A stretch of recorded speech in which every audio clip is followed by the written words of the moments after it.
একদা এক গ্রামে এক সাধু বাবা এলো তপস্যার জন্য। সে সেখানে এসে তপস্যা শুরু করলো একটা বটগাছের নিচে।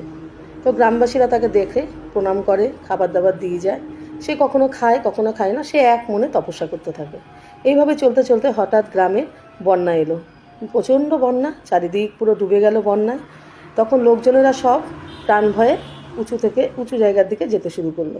তখন এসে সাধু বাবাকে অনুরোধ করলো গ্রামবাসীরা, আপনি এখান থেকে চলে যান।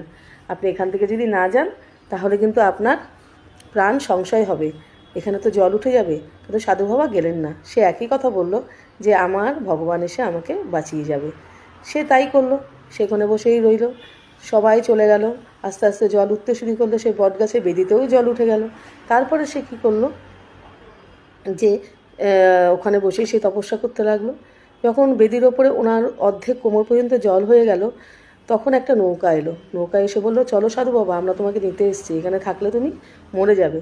তখনও সে কী করলো, বলছে না আমি যাব না, আমাকে ভগবান বাঁচিয়ে নেবে, তোমরা যাও, তোমরা তোমাদের প্রাণ বাঁচাও। শুনলেন না, তারা অনেক অনুরোধ করলো। তারপরে সেই নৌকা নিয়ে তারাও চলে গেল। বেশ, তারপরে যখন জলটা আরও উঠতে শুরু করলো, তখন সাধু বাবা ওই বটগাছের ডালের উপরে উঠে বসলো। বটগাছটাও অর্ধেকের উপরে ডুবে গেল, ডালের কাছাকাছি জল উঠে গেল। যখন দেখছে যে অন্য চারিদিক পুরো জলে জলময়, কেউ নেই, তখন সে সেখানে বসেই ভগবানের নাম ধাম জপ করতে লাগলো। তখন সেই মুহূর্তে একটা হেলিকপ্টার এলো। হেলিকপ্টার এসে বলল, আমরা তোমাকে নিতে এসেছি, তুমি চলো, এখানে থাকলে তুমি মরে যাবে, তুমি চলো। তখন সে তবুও গেল না, বলছে না, আমার ভগবান এসে আমাকে বাঁচিয়ে যাবে, তোমরা যাও, আমার ভগবান আমাকে আসবে। এই কথা বলে সে ওখানেই বসে রইল।